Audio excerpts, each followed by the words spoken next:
বর্ধমান পৌরসভার পৌরপ্রধান একটা সাংবাদিক বৈঠক করে প্রেসকে অনেক কথা বলেছেন।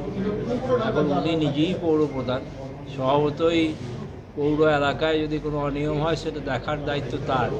তিনি সেটা না দেখে যদি সমালোচনা করেন সেটা সঠিক কাজ নয়। আমরা সেটা জানতে চেয়েছি যে তিনি প্রকৃতপক্ষে কাকে মেনশন করছেন বা তাদের বিরুদ্ধে কী অভিযোগ, সে যদি সঠিকভাবে জানা যায় তাহলে দলই ব্যবস্থা নেবে। না, আমরা সেইটাই জানতে চাইছি যে তিনি পরিষ্কার করে বলুন যে তিনি কাকে টার্গেট করছেন এবং কী কারণে করছেন, এবং সেটা যদি সত্য হয় তাহলে দল ব্যবস্থা নেবে। টার্গেট কি আপনাকে বা বিধায়ক খোকনদাসকে করছেন?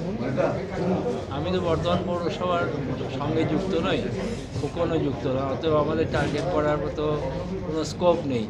কাকে করছেন উনিই জানেন। দাদাও আপনি দাদা কথা বলেছেন বারবার। দাদা তো অনেক আছে, এখন তো দাদার অভাব নেই।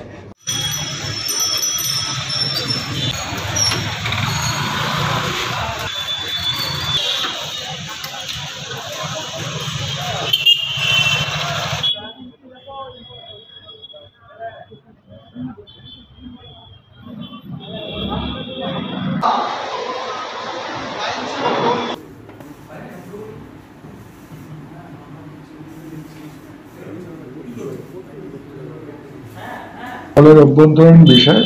আমার জেলার সম্মানীয় সভাপতি, আমি একজন কর্মী হিসাবে আমার কাছে যে কোনো বিষয় তিনি জানতে চাইতে পারেন।